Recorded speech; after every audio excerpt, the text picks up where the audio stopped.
लक्ष्मी नारायण नारायण लक्ष्मी नारायण नारायण। चाय चाय आवाज कर रहा है, उसको देखो आवाज चाय चाय कर रहा है।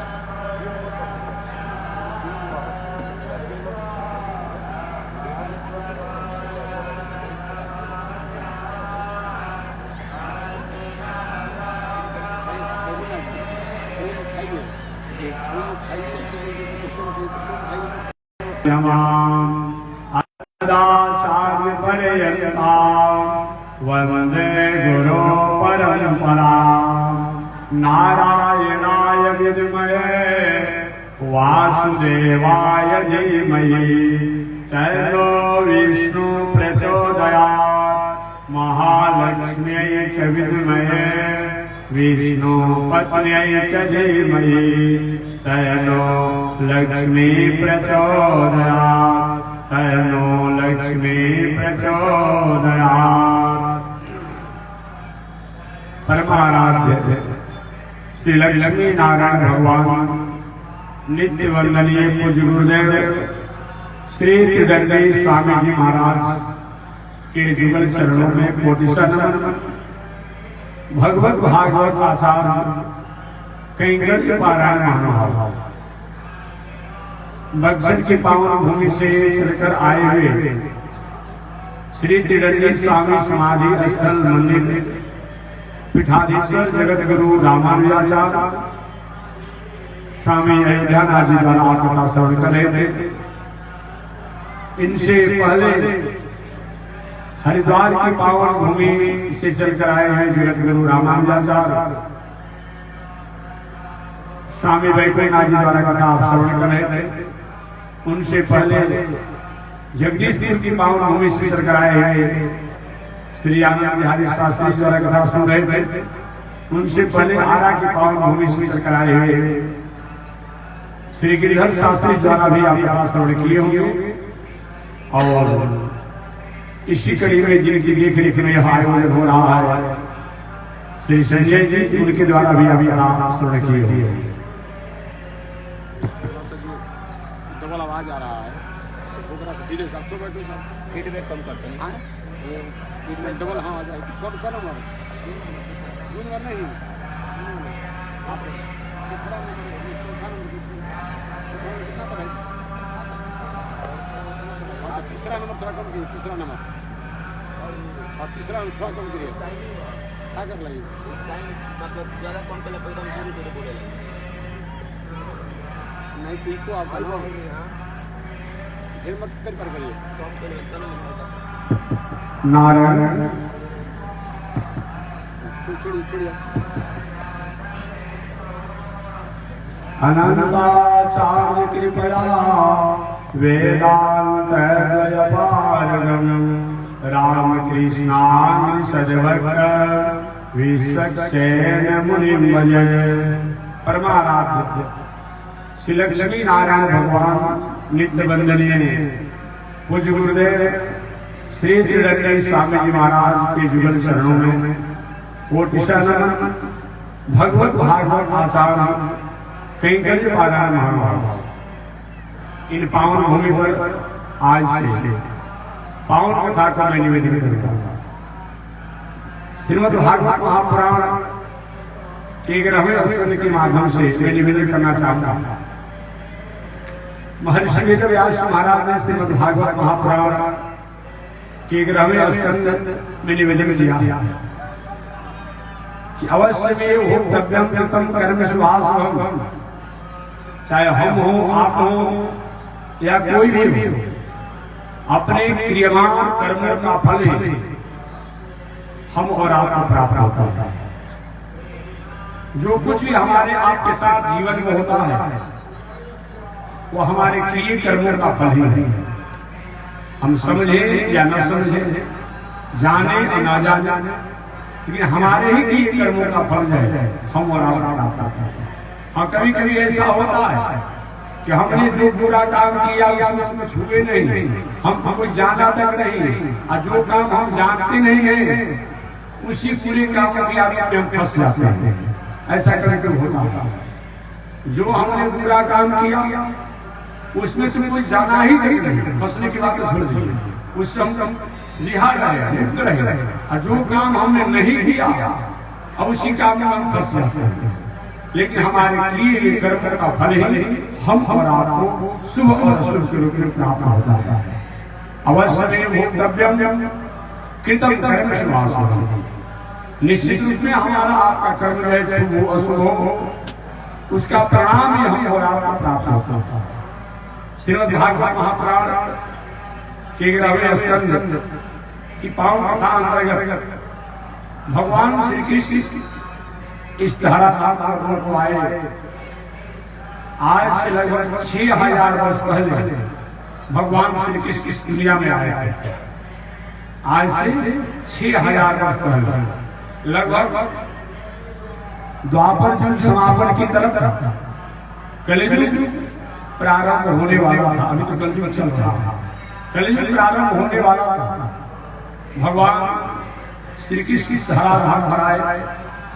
125 वर्ष की आयु को व्यतीत करने के बाद अपने निज लोक में, अपने निज धाम में जाने के लिए तैयारी आई है।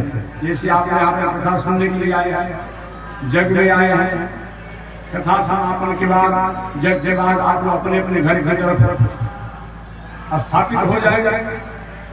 भगवान श्री कृष्ण ठीक इसी प्रकार से अब लड़कियों को डांटिए भाई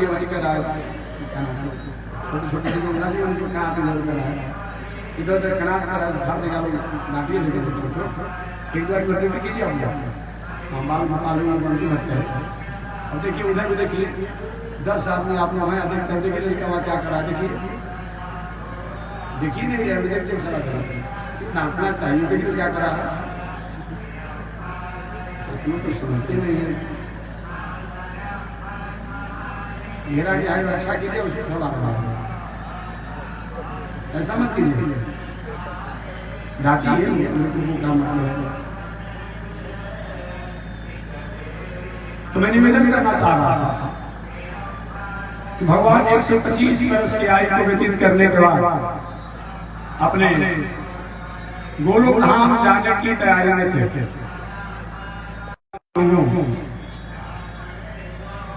कि बर्ताव और व्यवहार श्री भगवान के पास बुलाना आया करते थे।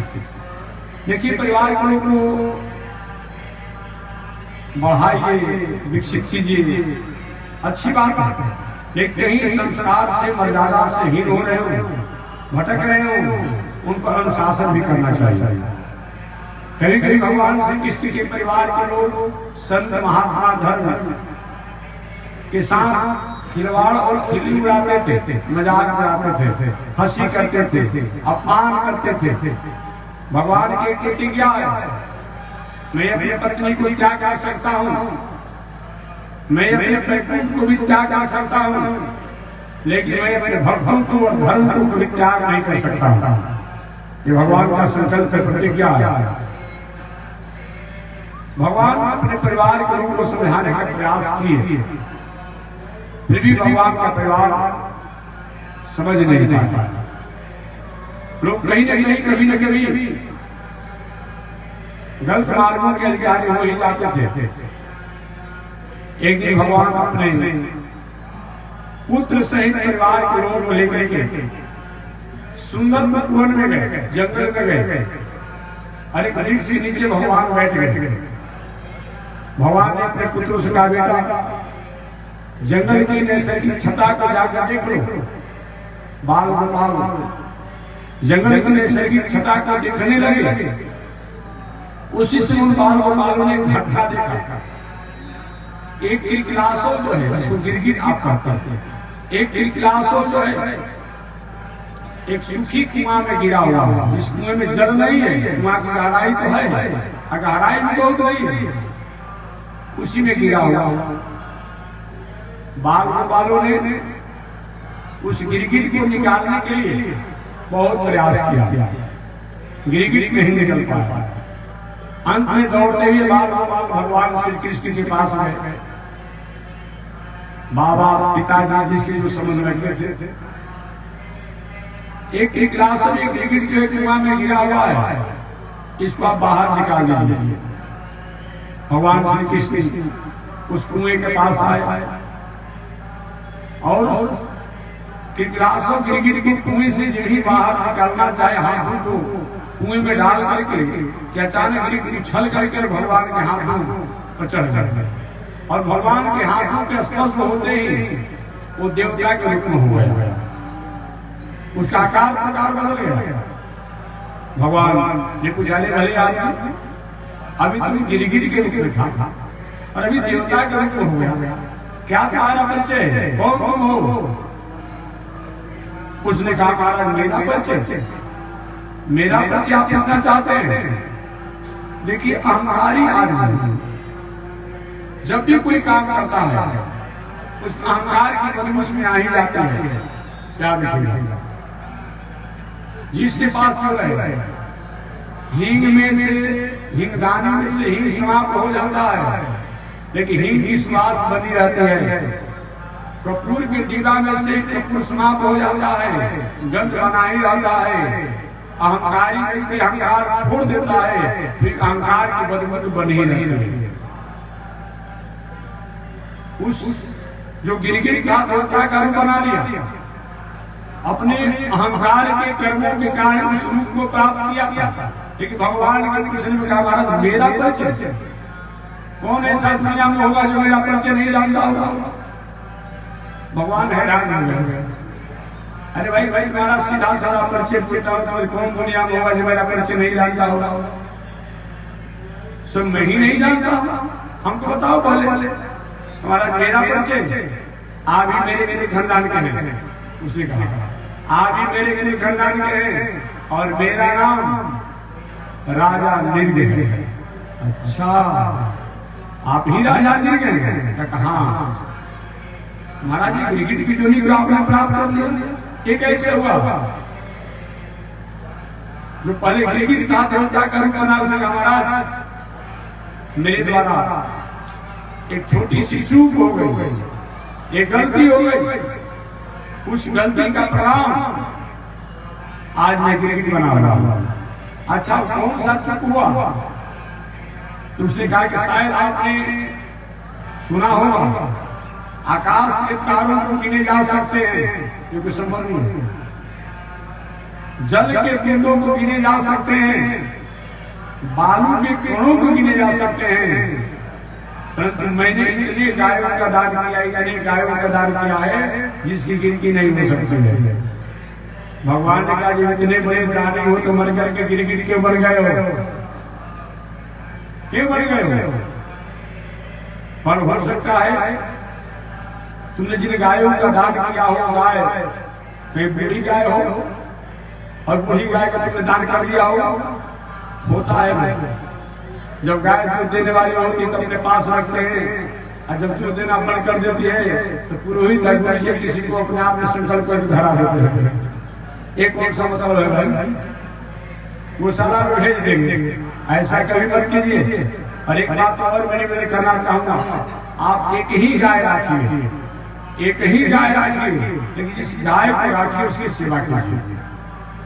ये नहीं कि 10 गाय रखे हुए हैं, किसी को सुबह से आप चारा नहीं दे पा रहे हैं, रोटी नहीं दे पा रहे हैं और द्वार पर आ रहे हैं। कसाई तो कसाई है, लेकिन ऐसे जो पशुओं को बांध करके समय समय से उनको जल भोजन चारा की व्यवस्था नहीं करते हैं, वो कहीं कम दोषी नहीं है, कम दोषी नहीं है। इसलिए आपकी क्षमता है एक गाय की सेवा करना, एक गाय की सेवा करना, लेकिन जिसको रखिए उसको संतुष्ट रखिए।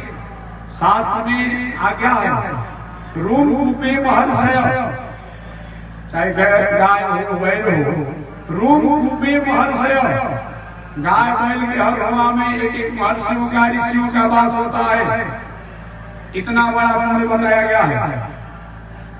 तब इस पर नास्तिक की विचार करेगा, नास्तिक कहेगा कि महात्मा जी जब हर हवा में जब ऋषि का वास होता है तब कसाई क्या कर देता है?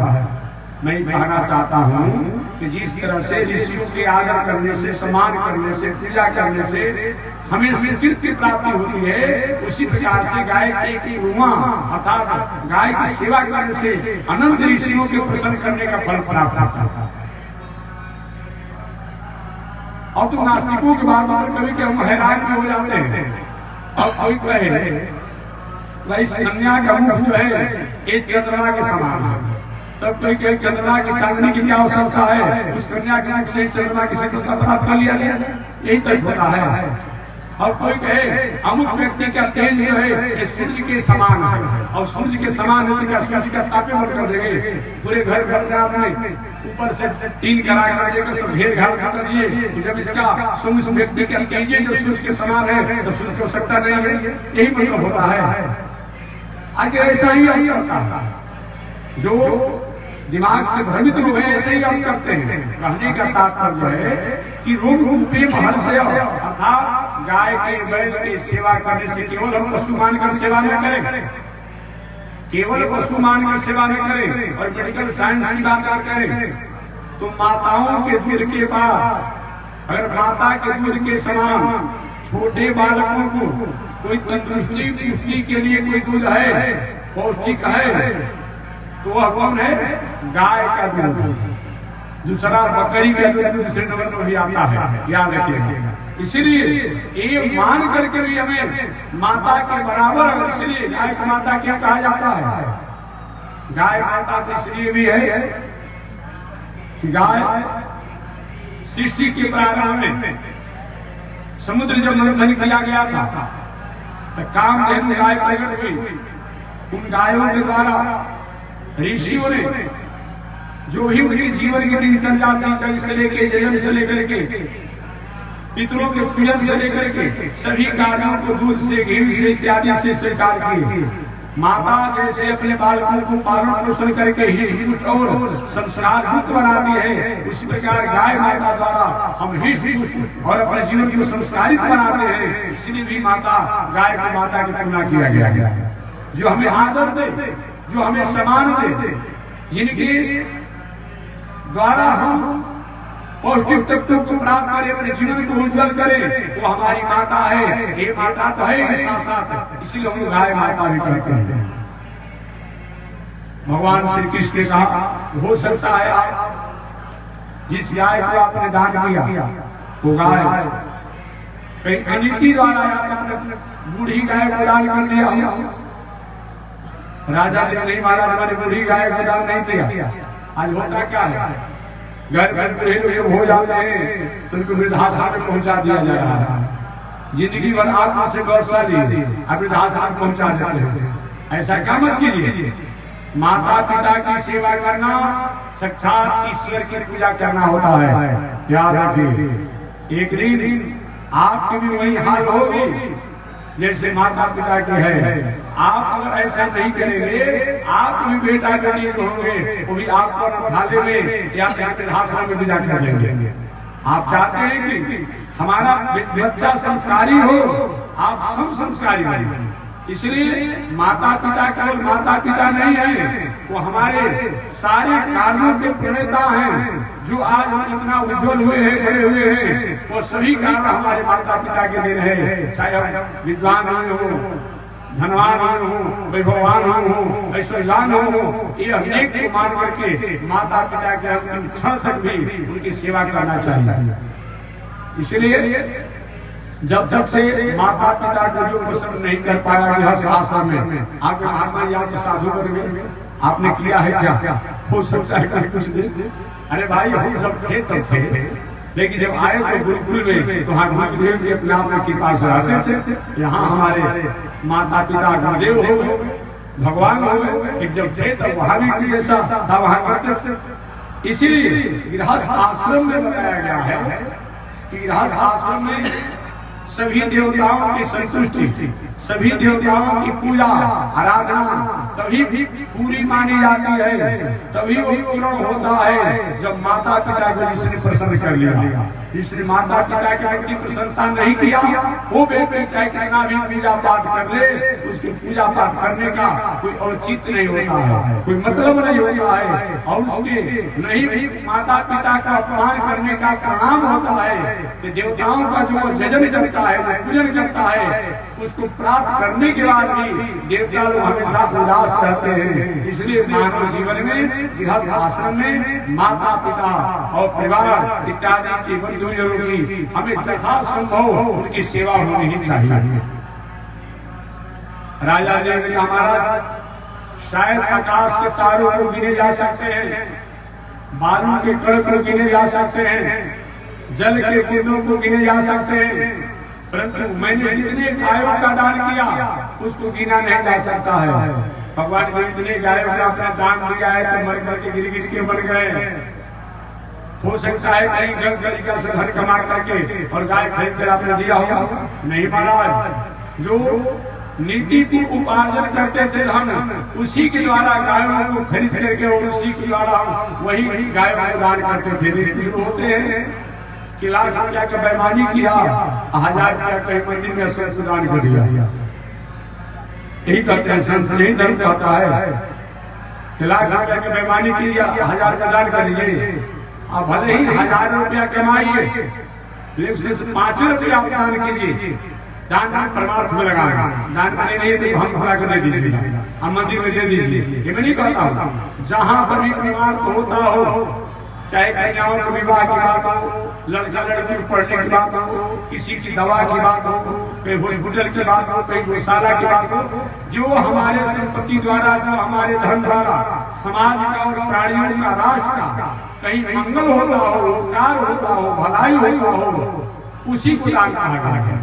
दान का मतलब केवल इतना ही नहीं होता है कि किसी संत को किसी मंदिर में जाकर के आप किसी जगह में 2-4 दे दिया तो ही दान होगा, ये दान है। लेकिन हमारे द्वारा जो संपत्ति है, इस संपत्ति का समाज प्राणियों के प्रति जो मंगल और उपकार का व्यवहार किया जाता है, उनका सभी का नाम दान है। भगवान ने कहा कि शायद हो सकता है आपने अनिति से उपार्जन धन द्वारा गायों को खरीद करके और गायों को दान किया। नहीं महाराज, ऐसा भी कोई नहीं निकले। तब भगवान का ऐसा हुआ क्यों? तब गिरी मर करके आप क्यों मर गए? राजा जी ने कहा प्रभु हमारे द्वारा एक गलती हुई, दूसरे की गाय और दूसरे को मैंने दान दे दिया। आज अभी होगा कहीं गाँव में झगड़ालू पेड़ हो, कोई पंचायती जब होता हो तो महाराज हम पेड़ को दान देते हैं। कभी भी पंचायती संपत्ति को, झगड़ालू संपत्ति को दान न दीजिए, याद रखिए। कभी भी मत दीजिए, कभी भी झगड़ालू संपत्ति को दान मत दीजिए। तो होता क्या है, स्वदत्ताम परदत्ताम ब्रह्म विरति हरे प्रिय हस्ति वन सहस्राणी विष्टायाम जायते कृमि। अपना दिया हुआ हो या दूसरे का दिया हुआ हो, पंचायती संपत्ति को, सार्वजनिक संपत्ति को, जनहित की संपत्ति को, राष्ट्र की संपत्ति को, समाज की संपत्ति को जो व्यक्ति हड़प लेता है, अपने पास रख लेता है, वह 60,000 वर्ष तक पैखाना का कृमि बनता है। पैखाना कृमि देखे होंगे, जन्म लेता है मर जाता है, जन्म लेता है मर जाता है। इतना ही नहीं, श्रीमद् वाल्मीकि रामायण में आपने सुना होगा, श्रीमद् वाल्मीकि रामायण में कथा आती है कि भगवान श्री राम उत्तरकांड की कथा, वाल्मीकि रामायण में भगवान श्री राम लंकापुर से लौट करके अयोध्या में आकर के और सभी लोगों की मांगलिक भावनाओं का आदर करते हुए, मंगलमय भावनाओं का आदर करते हुए भगवान श्री राम अयोध्या के राज सिंहासन को स्वीकार किए। राजकाज की व्यवस्था को भगवान चलाने वाले। भगवान श्री राम के राज में कभी भी कोई किसी प्रकार के दंड का फरियाद लेकर के, अपराध का फरियाद लेकर के नहीं आता था। दंड जो है वो सन्यासियों के हाथ में हो गया। जो त्रिदंडी स्वामी जी महाराज थे पहले के जमाने में, लिखी एक बात और मैं कहना चाहता हूँ, त्रिदंड की परंपरा आज की नहीं है, त्रिदंडी सन्यासियों की परंपरा आज की नहीं है। हमारे पूज्य गुरुदेव श्री त्रिदंडी स्वामी महाराज, आज तो भी सभी त्रिदंडी स्वामी मुझे लगता है, लेकिन उसकी एक क्वालिटी होनी चाहिए, उसकी योग्यता होनी चाहिए, उसकी वरीयता होनी चाहिए। ऐसे कोई पास का दंड लेकर त्रिदंडी स्वामी थोड़े बड़े अगेर पढ़ने सरदारी पढ़ाने से नहीं, उसकी एक मानक होता है, एक उसकी आर्टिकल होती है, एक उसका एक नियम होता है। हमारे पूज्य गुरुदेव रणजीत स्वामी महाराज को आपने सुना होगा, देखा होगा, बहुत लोग बताने के बाद में स्वामी जी का क्षेत्र ही रहा है पूरा गंगा किनारा। पूज्य गुरुदेव रणजीत स्वामी जी महाराज रणजीत सन्यासी थे। ये आज की परंपरा नहीं है, याद रखिएगा। यही एक सन्यासी की परंपराएं थी। सन्यासी माने त्रिदंडी सन्यासी ही होता है, याद रखिएगा। और सन्यासी उसमें आरोपित किया जाएगा, याद रखिएगा। सन्यासी शब्द का प्रयोग त्रिदंडी सन्यासी के लिए ही किया गया है और सन्यासी को आरोपित किया जाएगा। आरोपित माने क्या होता है? जैसे राम कृष्ण इनको हम लोग विष्णु कहते हैं, परंतु बामनों में विष्णु और साक्षात भगवान विष्णु हैं। अब इनमें आरोपित नहीं करना पड़ता है। ये साक्षात विष्णु भगवान साक्षात विष्णु, लेकिन कहना पड़ता है कि राम जी विष्णु थे, कृष्ण विष्णु थे, ऐसा होगा नरसिंह भगवान विष्णु थे, बड़ा भगवान विष्णु थे, ये कहना पड़ता है। लेकिन बामनों में विष्णु साक्षात बामन भगवान विष्णु थे ही या विष्णु ही बामन थे, इसमें किसी कहने की जरूरत नहीं, याद रखिए। उसी को आरोपित कहा जाता है। तो मैं निवेदन करना चाहता हूँ, सन्यास माने त्रिदंडी सन्यासी ही होता है। ये मैंने कहा था महाभारत में हंस जी मुखोपाख्यान है। महाभारत में हंस जी मुखोपाख्यान है। उस हंस जी मुखोपाख्यान में आया है कि दुर्वासा जी भी त्रिदंडी सन्यासी थे और एक बार दुर्वासा जी अपने त्रिदंडी को एक वृक्ष की टहनी पर टांग कर रखे थे। शिखर भी एक वृक्ष की टहनी पर टांग दिए थे और वही दुर्वासा जी थे। उसी समय राक्षस आए हुए, राक्षस नाम का हंस जी उनके त्रिदंड को तोड़ दिया, कमंडल को फोड़ दिया, लंगोटी को फाड़ दिया। वही दुर्वासा ऋषि उस अस्त व्यस्त अवस्था में भगवान श्री कृष्ण के पास गए और जाकर कहते कि हुई वो हंस लिंगम रहे, हमारा त्रिदंड को भी तोड़ दिया, कमंडल को फोड़ दिया, लंगोटी को फाड़ दिया। एक श्लोक भी आया है, अभी हमको उसको याद नहीं कर रहा है, आधा श्लोक आ रहा है कि तदस्माकं महद्धर्मं कौपीनं बहुधा क्षीणं। ये दुर्वासा जी ने भगवान श्री कृष्ण के पास कहा, कौपीनं बहुधा क्षीणं, हमारे कौपीन मुझे बहुधा क्षीणं, बहुत प्रकार से टुकड़ा कर दिया। वेणुकान रहूं, यहाँ पर वेणुकान शब्द का प्रयोग किया गया है। तो वेणुकान शब्द जो है ये बहुवचनांत शब्द है। वेणुकान रहूं इसका मतलब होता है कि एक नहीं, मनमोहन मतलब त्रिदंड का सूचक है। तो वेणुकान शब्द का प्रयोग नहीं होगा। और कहते हैं कि तद अस्माकं महद्धर्मं, हम संत महात्माओं का सबसे बड़ा धन क्या है? लंगोटी होता है। संत महात्मा ज्ञानी का धन क्या होता है? सोना चांदी रुपया पैसा है तो आते रहेगा, जाते रहेगा। ये कोई कहता है भाई लंगोटी का सच्चा आदमी है, लंगोटी का धनी आदमी है, अर्थात सदाचारी आदमी है। तो जो व्यक्ति लंगोटी का धनी आदमी है, जो व्यक्ति लंगोटा और लंगोटी का धनी आदमी है, मानो उसके सामने दुनिया में किसी का धन उसके सामने नीचा ही नहीं।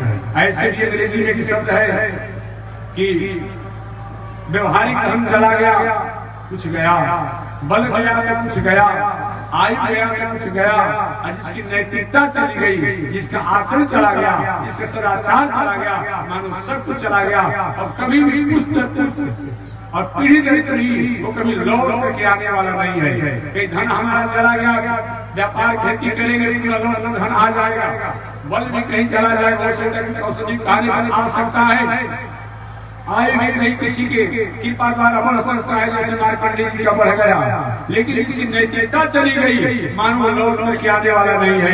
आज यही कारण है कि रावण को बहुत पहले त्रेता जी को उसके द्वारा मौलिकता और नैतिकता का त्याग किया गया था।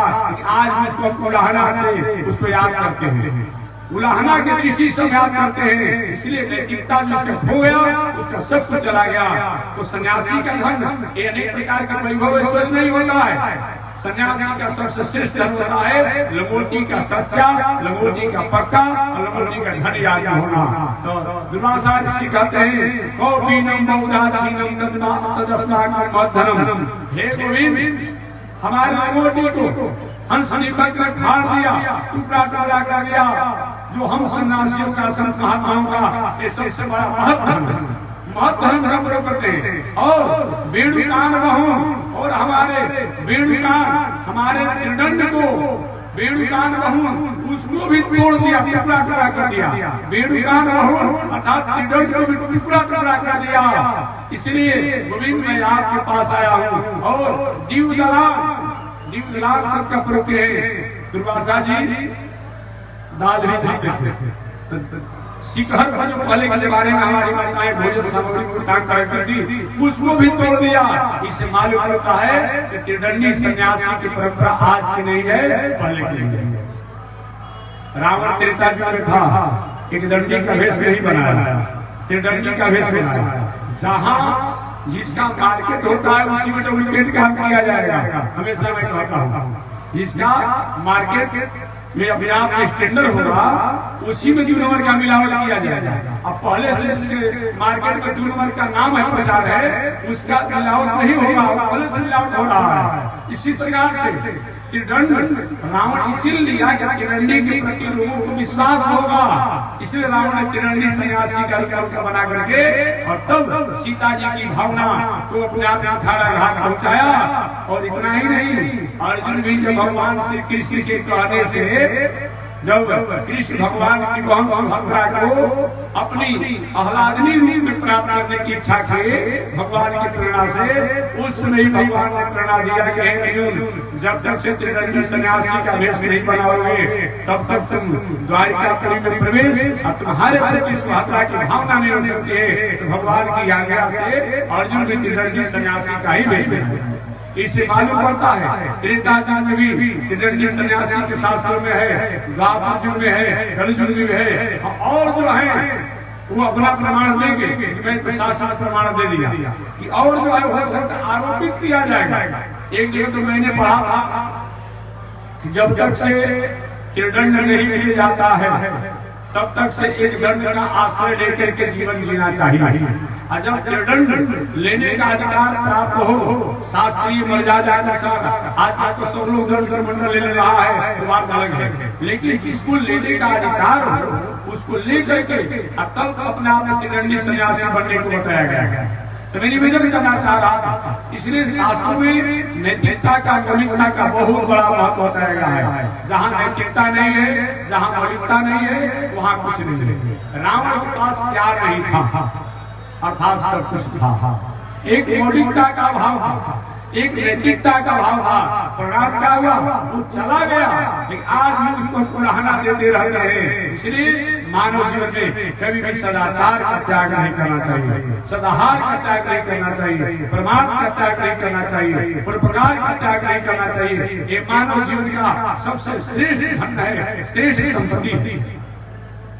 भगवान श्री कृष्ण के सामने राजा जी महाराज मेरा पति आप कहते हैं, शायद आकाश के तारों को गिना जा सकता है, बालू के कणों को गिना जा सकता है, जल के बूंदों को गिना जा सकता है, लेकिन मैंने जितना दान किया गायों का उसकी गिनती नहीं हो सकती है। भगवान ने कहा हो सकता है कहीं गलत तरीका से धन कमा करके आपने दान किया हो, गलत तरीका से। लेकिन नहीं महाराज, गलत तरीका से धन कमा कर दान नहीं किया। तो हो सकता है आपने कहीं आपके दान करने की तरीका जो होगा वो ठीक नहीं होगा कि नहीं प्रभु ये भी नहीं है, मेरे द्वारा एक गलती हो गई कि दूसरे की संपत्ति या दूसरे को मैंने दान दे दिया, दूसरे की संपत्ति और दूसरे को मैंने दान दे दिया। भगवान ने कहा इसका मतलब क्या हुआ? भगवान श्री कृष्ण इसका मतलब क्या हुआ? राजा ने कहा प्रभु एक अजाचक ब्राह्मण थे। ब्राह्मण 2 प्रकार के होते हैं, एक अजाचक एक जाचक। अजाचक क्या होता है? अपना खेती व्यापार नौकरी अध्ययन अध्यापन द्वारा जो भी उनके पास धन संपत्ति होती है उससे अपने जीवन और परिवार की प्रगति का काम करते हैं, वह अजाचक बताया गया है।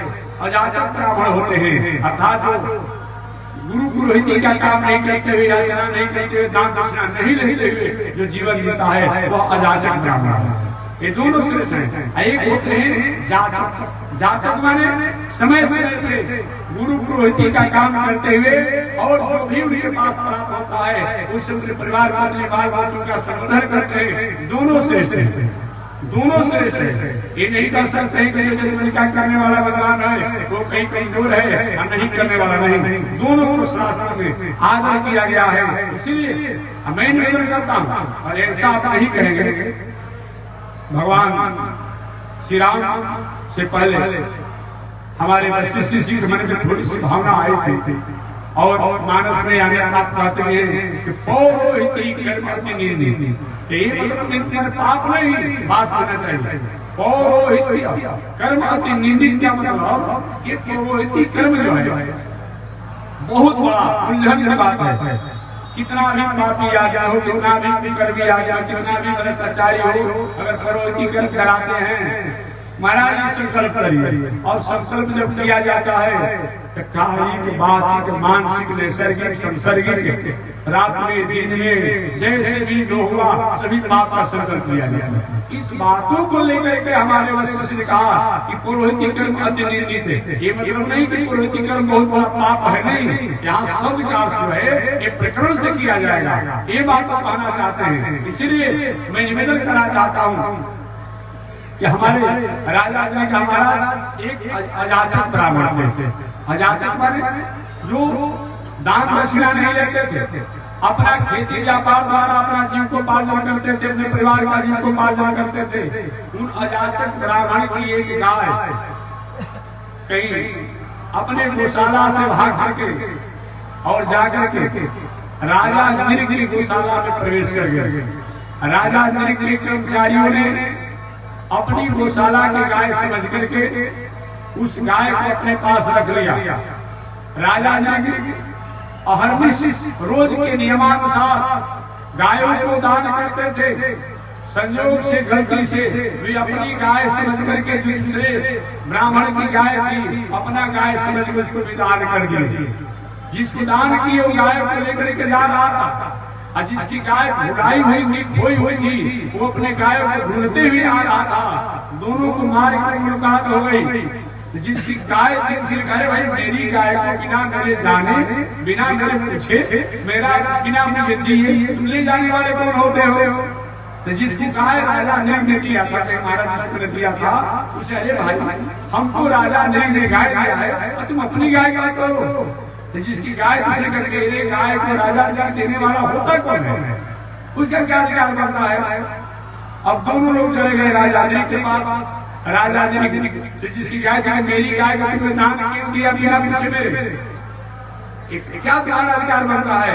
राजा ने के प्रभु गलती हो गई, इस गाय के बदला में आप हमसे 1000 गाय ले लीजिए, 10,000 गाय ले लीजिए, या जितना आपको गाय लेना है हमसे मांग लीजिए। जिसकी गाय दूसरे का नहीं ऐसा नहीं होगा। तुम धन के अहंकार में बोल रहे हो। एक मतलब 1000 लीजिए, 10,000 लीजिए। जब भी मैं लूंगा तो अपनी गाय लूंगा, अपनी गाय लूंगा तब नहीं लूंगा। काम नहीं नहीं। अंत में जिस उन्होंने गाय दान दिया था उनसे के महाराज जी इस गाय को मैंने संकल्प करके दान दिया है, इस गाय को आप छोड़ देंगे और इसके बदला में हमसे आपसे जितना गाय लेना है ले लीजिए। तो जिनको दान में उनका नहीं, जब भी मैं लूंगा तो संकल्प करके गाय दान में वही लूंगा, प्रथम मैं नहीं लूंगा। काम नहीं बना। अंत में दोनों आपस में टकरार कर रहे थे। अंत में राजा ने क्यों झगड़ा हम कर रहे हैं? कभी न कभी हम लोग पास जो भी गाय होगी वो हमारी ही चोरी गाय होगी। इस पर जिसकी गाय थी उसने भी गाय छोड़ दिया, जिसको गाय था उसने भी छोड़ दिया। जाओ तुम निर्णय करने में उपयुक्त नहीं हो, मर करके गिरगिट हो जाओ। वही राजा ने मर करके गिरगिट हो गए। हमारे द्वारा नीति न्याय की मर्यादा का पालन नहीं किया जाता है, किसी कार्यों को निर्णय किया जाता है, कहीं न कहीं जीवन में भटकाव आने की संभावना है। राजा ने कहा प्रभु वही आज मैं मर करके गिरगिट हो गया हूँ। जब मैं यमराज के पास गया, जब राजा का देखो भाई तुम्हारे पास पुण्य का सुकृत बहुत है और पाप का सुकृत बहुत है, क्या चाहते हो तुम? तो राजा ने कहा मैं चाहता हूँ पहले हम पाप भोगेंगे, बाद में कोई भोगेंगे। बात ठीक है। अब कहीं मलपुआ खा करके, राबड़ी खा करके, अब बाद में कहीं रूखा सूखा गोली खाए के स्वाद लगता है? नहीं अरे पहले रसगुल्ला खा लीजिए, गुलाब जामुन खा लीजिए, अब बाद में बतासा से पानी पी लीजिए, कैसा लगेगा? पहले बतासा खा लीजिए, बाद में रसगुल्ला खाए तो अच्छा बात समझ में आती है। तो महाराज मैं पहले चाहता हूँ कि हमारा जो पाप है, दोष है, उसी को मैं दंड भरूं। अब बाद में स्वीकृत होगा प्रभु, वही आज मैं एक गिरी बन करके इस तरह से जीवन जी रहा हूँ। भगवान ने कहा महाराज मंगल है, मंगल होगा जाओ। वही राजा ने भगवान के स्पर्श से अपने को कृत हुए। भगवान ने उन राजा ने तो मंगल किया ही, अपने परिवार के लोगों को लेकर के आए द्वारिकापुरी में। कहे बेटा देख लिया ना, इतना बड़ा यशस्वी राजा जो अपने जीवन को उज्जवल किया, थोड़ी सी इसके जीवन में गलती हो गई दान करने में, और आज हमारे घर के गिरगिट हो गया। कभी भी अनिति अन्याय आधार से जीवन जीने के लिए कोई कोशिश नहीं करना, इस तरह भगवान ने आदेश दिया। कुछ बालक सुने, कुछ बालक नहीं, कुछ माने, कुछ नहीं माने। कुछ ने कहा पिताजी का तो काम लगा हुआ है, इसी तरह बोलते रहते हैं। लेकिन हमेशा एक व्यवहारिक बात मैं कहता रहता हूँ, जब भी आप घर परिवार अपने बाल बच्चों के साथ रहिए तो 50 वर्ष से जब भी आपका उम्र अधिक हो जाए, आप धीरे धीरे अपना कार्यभार अपने मर्यादित परिवार के लोगों को सौंप दीजिए। अन्यथा ऐसा नहीं करेंगे तो 60 वर्ष के बाद जैसे ही आपका उम्र आगे बढ़ने लगेगा, कितना भी अच्छा बात कहेंगे और वो परिवार के लोगों को अनुकूल नहीं पड़ेगा तो बात में कर देगा पिताजी का दिमाग हल्का हो गया। कहीं पढ़ा लिखा होगा तब कहेगा, और कहीं नालायक होगा, उद्दंड होगा, अनुशासन विहीन होगा कि पिताजी का दिमाग खराब होगा, पगला गया। ऐसा सिर्फ ब्रेक लेना चाहते हैं तो ठीक है, हम क्या करेंगे? देखिए घर जो बूढ़े लोग भले डॉक्टर द्वारा मेडिकल नहीं दिया गया है, दिमाग में खराब है, लेकिन जरूर लड़का बाल बच्चा जो दिमाग कहेगा पागल का ब्रेक दे ही देता था। ऐसा नौबत न आए, इससे पहले धीरे धीरे जिम्मेदारी को अपने परिवार के लोगों को सौंप दीजिए। इसी में अच्छा है, क्योंकि जो भी आप कर रहे हैं उन्हीं के लिए कर रहे हैं। हम देखते रहिए, सलाह देते रहिए, लेकिन जिम्मेदारी दे दीजिए। अब कुछ लोग होते हैं 90 वर्ष का हो गया, 80 वर्ष का हो गया, 85 वर्ष का हो गया, 75 वर्ष का हो गया, सिर हिल रहा है ऐसे, जनेर में चाबी पाने, अड्डाल में चाबी पाने, किसके लिए? काहे के लिए? बोलिए ना, किसके लिए बाने? काहे के लिए बाने? इस पर विचार कीजिए। ऐसा नहीं करेंगे अच्छा नहीं रहेगा। केवल मैं कथा नहीं कहता हूँ, मैं व्यवहारिक बातों को भी सुनाते रहता हूँ, ताकि समझिए कि व्यवहारिक बात समझने से हमारे हृदय में चुभ जाती है। चाहे हमारी माताएं हो, चाहे पुरुष हो, जैसे जैसे आपका 50 वर्ष से ऊपर का उम्र हो जाए, आप धीरे धीरे अपने माताएं जो औरतों का जो जीना होता है, पुत्रवधू का जो होता है, उनको जिमा दे, और पुरुष वर्ग जो है उनका जो अधिकारी है उनको जिमा दे। ऐसा करने पर उपयुक्त और श्रेष्ठ होता। ऐसा नहीं करते हैं तो कभी भी आपको उलाहना भरी और उलाहना को सुनना पड़ेगा। भगवान श्री कृष्ण की उम्र 125 वर्ष को हो चुकी थी उस समय। भगवान श्री कृष्ण द्वारिकापुरी में लौट के आए। जैसे हम लोग कथा पंडाल है, वचन पंडाल है, तो भगवान श्री कृष्ण के भी उस स्थान का नाम था सुधर्मा नाम की सभा।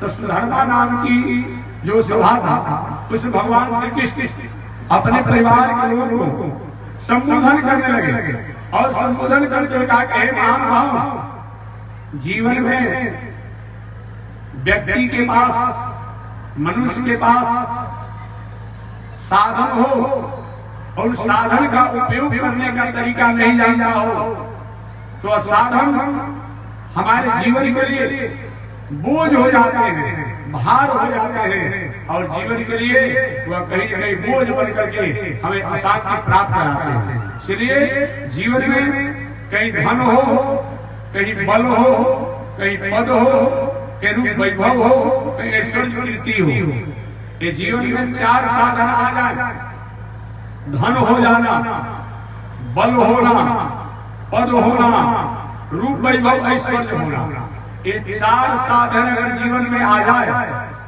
इन 4 साधनों का उपयोग अगर हम अच्छे तरीका से नहीं कर पाते हैं, ये चारों साधनों द्वारा हमें अनर्थ होने की संभावना बनी रहती है। धन, भगवान का बेटा धन द्वारिका पूरी में इतनी है कि द्वारिका पूरी स्वर्ण में पूरी है, धन की कमी नहीं। जहाँ बल की बात करें, बल इतना है कि मैं हमेशा निवेदन करता हूँ, यदि कथा कोई हमारे महानुभाव का रहते शायद हमारी बातों पर ध्यान नहीं दिया होगा। भगवान श्री कृष्ण को बताया कि 5 पुत्र एक बेटी नहीं। अगर गर्ग संहिता की बात किया जाए अन्य शास्त्रों के, तो भगवान श्री कृष्ण के एक पत्नी से 10 पुत्र एक कन्या जन्म लिया। 5 पुत्र नहीं, 10 पुत्र और एक कन्या अपने गर्ग संहिता इत्यादि के द्वारा मैं निवेदन करता हूँ। और समझिए इतना बड़ा परिवार था, जहाँ तक वैभव की बात, एक भले नए घर में कुछ बनाने परेशान हो जाते हैं। भगवान की जितनी पत्नियां थी, उन सभी पत्नियों की अलग अलग राजमहल बनाए गए थे। स्वर्णमयी पूरी राजभवन भटकुटा को सोना से मढ़ा गया था। दीवार से लेके, किवाड़ से लेके, छत से लेके, दलान से लेके, मकान से लेके सब सोना से मढ़ा गया था। इतना सोना था कि महाराज अपना सोना आया कहाँ से होगा? जितना कह रहे हैं अभी पूरे विश्व की अपने आप में सभी सोना पे जो जुटा दिया जाएगा तभी नहीं हो पाएगा। ये भी लोग बस सकते हैं। हालांकि बहुत अच्छी बात है। अभी हमसे किसी ने कहा कि चलो कम से कम जो कुछ ऐसे महानुभाव जो नहीं मान रहे थे, लेकिन अब कम से कम राम सेतु पर अब बात बना है कि नहीं। हाँ, अब नहीं कह रहा था वो नास्तिक, लेकिन वैज्ञानिकों ने जो कहीं राम सेतु था और उस पर भी परिशोध चल रहा है। और इधर उधर की द्वारिका पूरी गई थी और तो बात मानने लगे लोग। तो मैं निवेदन करना चाहता हूँ, आज सच की बात करें। अभी हम लोग को इस वर्तमान एक संत द्वारा दक्षिण भारत में एक मंदिर बनाया गया है। हम लोग वहां दर्शन करके आए। वो तमिलनाडु प्रदेश में भिलोर के बगल में, भिलोर आपका नाम है, नाम हम बहुत नहीं आ रहा, महालक्ष्मी टेम्पल है। और समझिए 15 टन सोना लगा करके और उस मंदिर में, पूरे मंदिर में सोना मढ़ा दिया गया। अब बताइए ना, जो नहीं देखा होगा वो तो आश्चर्य करेगा। अभी वर्तमान समय की मैं बात करता हूँ, दक्षिण भारत के सही 15 टन सोना से पूरे मंदिर को मढ़ दिया गया। पतला चदरा से चारों मंदिर बना पका का और उसके ऊपर से मढ़ दिया गया नक्काशी के साथ। ऐसे नहीं किसी तरह से नाप सटा दिया गया है। जैसा मंदिर का नक्शा है उसी नक्शा के बाहर से बना करके और लगा दिया गया है। ये भिलोर के बगल में मंदिर है, महालक्ष्मी टेम्पल के नामों से जाना जाता है। आप अपने सर्च करके गूगल पर भी देख सकते हैं, मोबाइल पर भी देख सकते हैं। इसीलिए मैंने निवेदन करा था जो आज ऐसी जगह है और क्या कहा जा सकता है और क्या कहा जाएगा। इसलिए निवेदन मैं करना चाहता हूं कि जीवन में धन हो जाए, जीवन में बल हो जाए, जीवन में पद हो जाए, जीवन में रूप वैभव ऐश्वर्य हो जाए, और इसका उपयोग अगर हम विवेक से नहीं करते हैं तो वह धन, वह बल, वह पद, वह रूप वैभव द्वारा अनर्थ हो जाता है।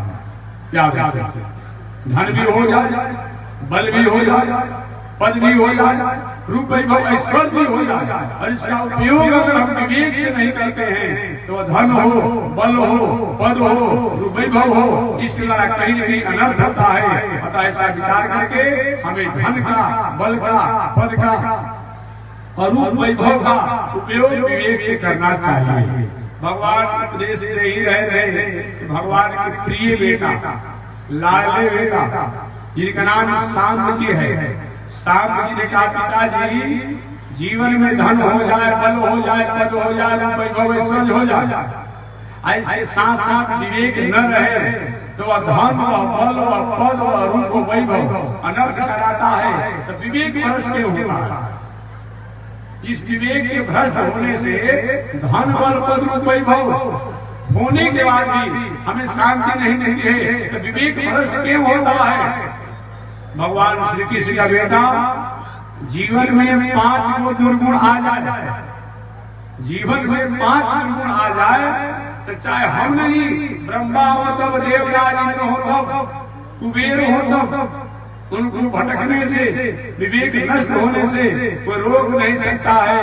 वो 5 पुरुष कौन है ये बताने योग्य नहीं है। बात समझ गए? क्योंकि अब नाराज कि आते आते सामने हम लोग विरोध को बात पर जाने लगे। नाराज मत होइएगा हमारे, मानना है मानिए, नहीं मानना है मत मानिए। सुनना होगा तो सुनिएगा, और नहीं सुनना होगा तो सुनने के बाद जब खड़ा होइएगा हमारे पास लौटा दीजिएगा। बात समझ गए? 5 दुर्गुण अगर किसी के पास आ जाए, चाहे धनाध्यक्ष कुबेर ही क्यों न हो, चाहे बलाध्यक्ष वायु ही क्यों न हो, चाहे देवराज इंद्र ही क्यों न हो, चाहे चतुर्भुज ब्रह्मा ही क्यों न हो, उनको विवेक भ्रष्ट होने से कोई रोक नहीं सकता है।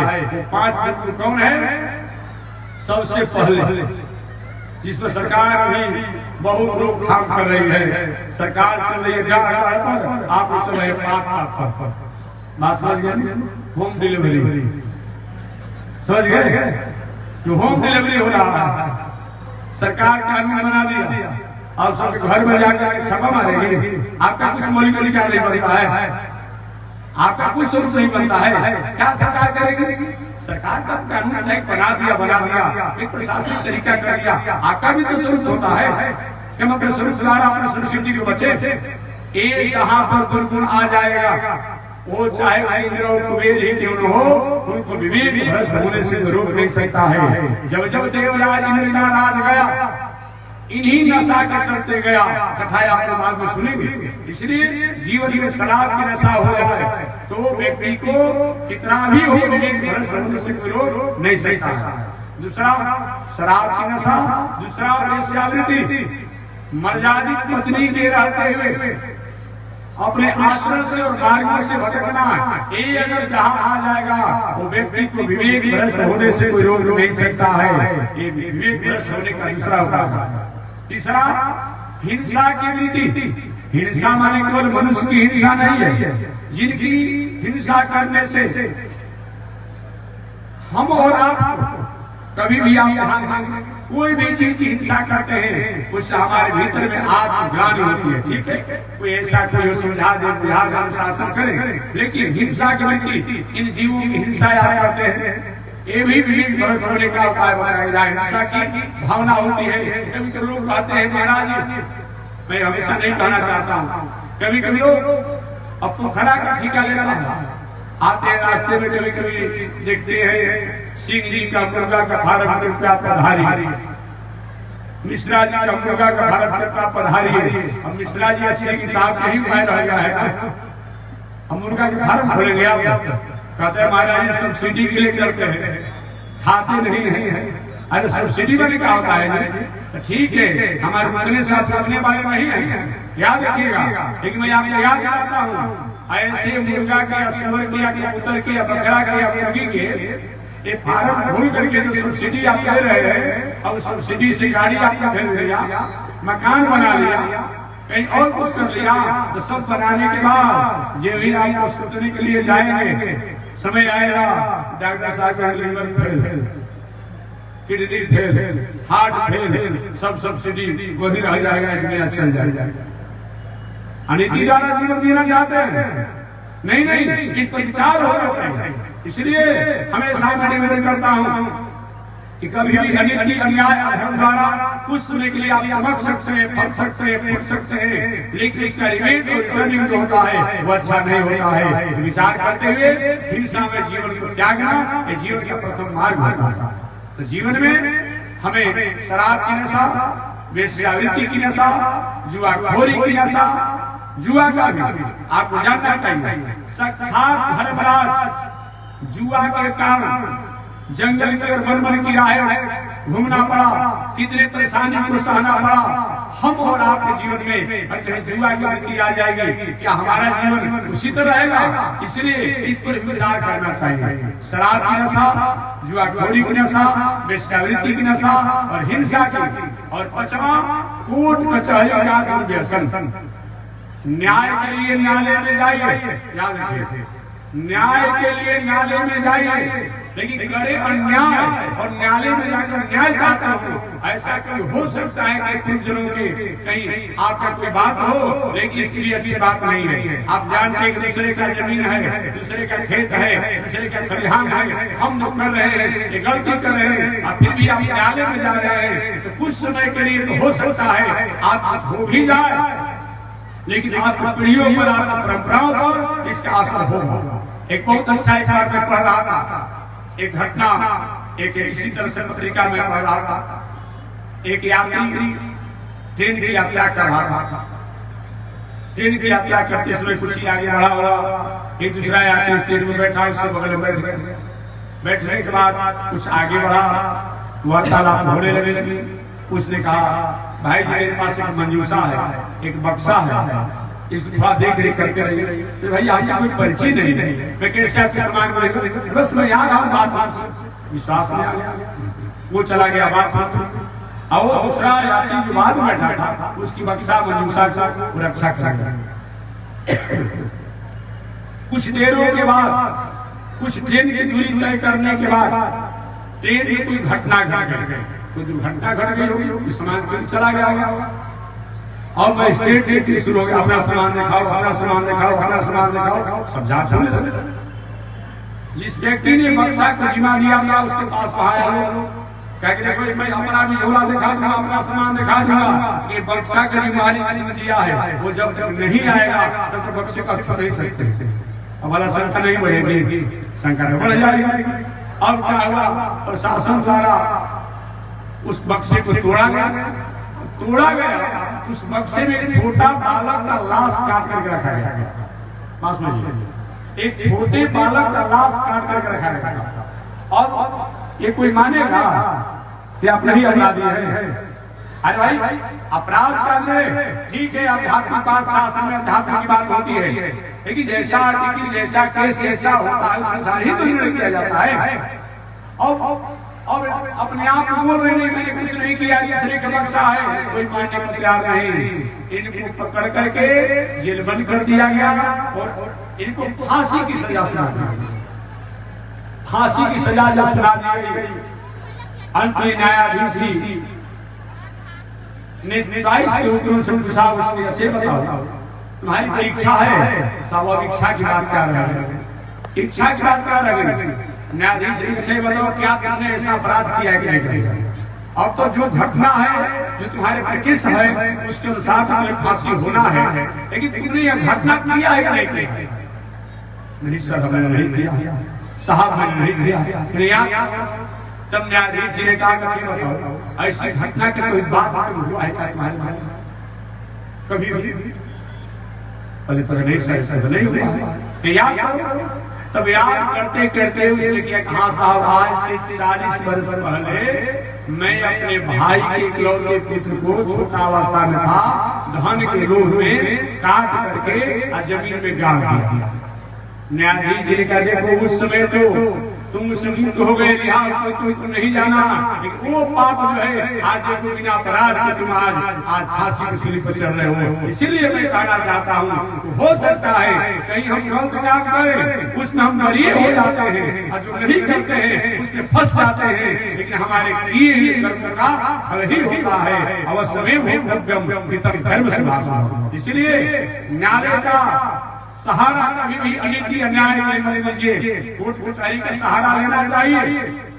न्याय के लिए आपके साथ में दमन कर रहा है, आपको किसी प्रकार से प्रताड़ित कर रहा है, कहीं आपके खेत खलिहान इत्यादि पर कोई अकारण अवैध कहीं अपना अधिकार जमा रहा है, वहाँ आप न्यायालय में जाइए और न्याय की आकांक्षा रखिए। लेकिन दूसरे की संपत्ति, खेत खलिहान में या अनिति अन्याय करते हैं और दूसरे को परेशान करने के लिए कहीं न्यायालय का सहारा लेते हैं, ये अच्छा नहीं रहेगा। अनिति के वृक्ष पर पाप का फल, सुख का स्वाद अच्छा नहीं होगा। कभी न कभी उसको आपको उसका परिणाम स्वीकार करना पड़ेगा। इस प्रकार से भगवान श्री कृष्ण ने अपने परिवार को उपदेश दिया कि हे प्रिय बंधु बांधव, जीवन में धन हो जाए, जीवन में बल हो जाए, जीवन में पद हो जाए, जीवन में वैभव ऐश्वर्य हो जाए, और इसका उपयोग अगर विवेक से नहीं किया जाता है तो धन बल पद रूप वैभव ऐश्वर्य द्वारा कहीं न कहीं अनर्थ होता है। आगे शेष चर्चा करूंगा कि भगवान श्री कृष्ण ने आगे शेष चर्चा करते हुए क्या बताया। उस विवेक इस विवेक को भ्रष्ट होने से रोका जा सकता है, इसके लिए 7 सूत्र हैं। उन 7 सूत्रों को अगर जीवन में उतारा जाए तो हमारे जीवन में 5 दुर्गुण नहीं आते हैं। अब 5 दुर्गुण जब नहीं आते हैं, विवेक जब भ्रष्ट नहीं होता है, चाहे कितना भी धन हो जाए, बल हो जाए, पद हो जाए, वैभव हो जाए, इसका कभी हम उपयोग नहीं करते हैं तो शेष चर्चा अगले दिन। आज इसी के साथ वाणी विराम। एक बार भगवान का नाम श्रीमन नारायण लक्ष्मी नारायण श्रीमन नारायण लक्ष्मी नारायण श्रीमन नारायण नारायण नारायण श्रीमन नारायण नारायण नारायण। बोलिए श्री लक्ष्मी नारायण भगवान की, भास्कर भगवान रामाचार्य स्वामी महाराज की, विश्ववंदनाचार्य श्री चैतन्य स्वामी महाराज की। हरि ओम। शांति शांति शांति।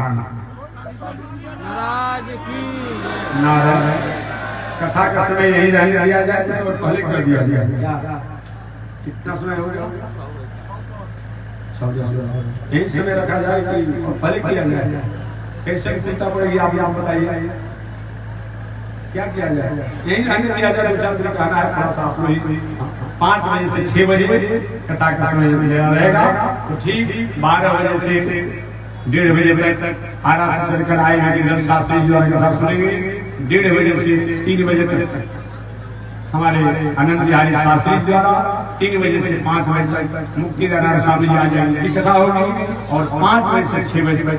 ठीक मैं आज 2-4 मिनट देर हो गया, लेकिन 5 बजेगा मैं अपने वाणी को विश्राम दूंगा, जितना पे कथा रहेगा। आज थोड़ी सी 5 बजे शुरू करेंगे, 6 बजे विश्राम देंगे। ठीक आप समय से आएंगे। प्रातः काल की आरती अभी ठंडा ही चल रहा है, तो 8 बजे से 8:30 बजे के बीच में अभी प्रातः काल की आरती होगी। जब तक समय अनुकूल नहीं हो पाता है तब तक 8 बजे से 8:30 बजे तक प्रातः काल की आरती होगी, और सायंकाल का प्रवचन 5 बजे से 6 बजे के 2-4 शब्द मैं करूंगा।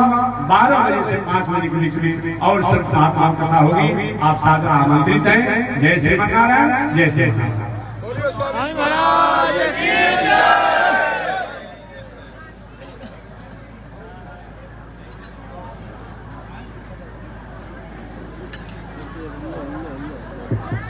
ओम चंद्रमा मनसो जात चक्षो सूरजो अलायत श्रोत्राद्वायुषुदान सुखाजनिरजायत श्रीसुते लक्ष्मी समज्ञा बहुरात्रे पार्श्वे नक्षत्राणि रूपमस्मिनो व्याप्तम् ईश्वरेणाला मुंबईणाला सर्वलोकं मयीणाला लक्ष्मी नारायण भगवान की। हरि ओम। शांति शांति शांति।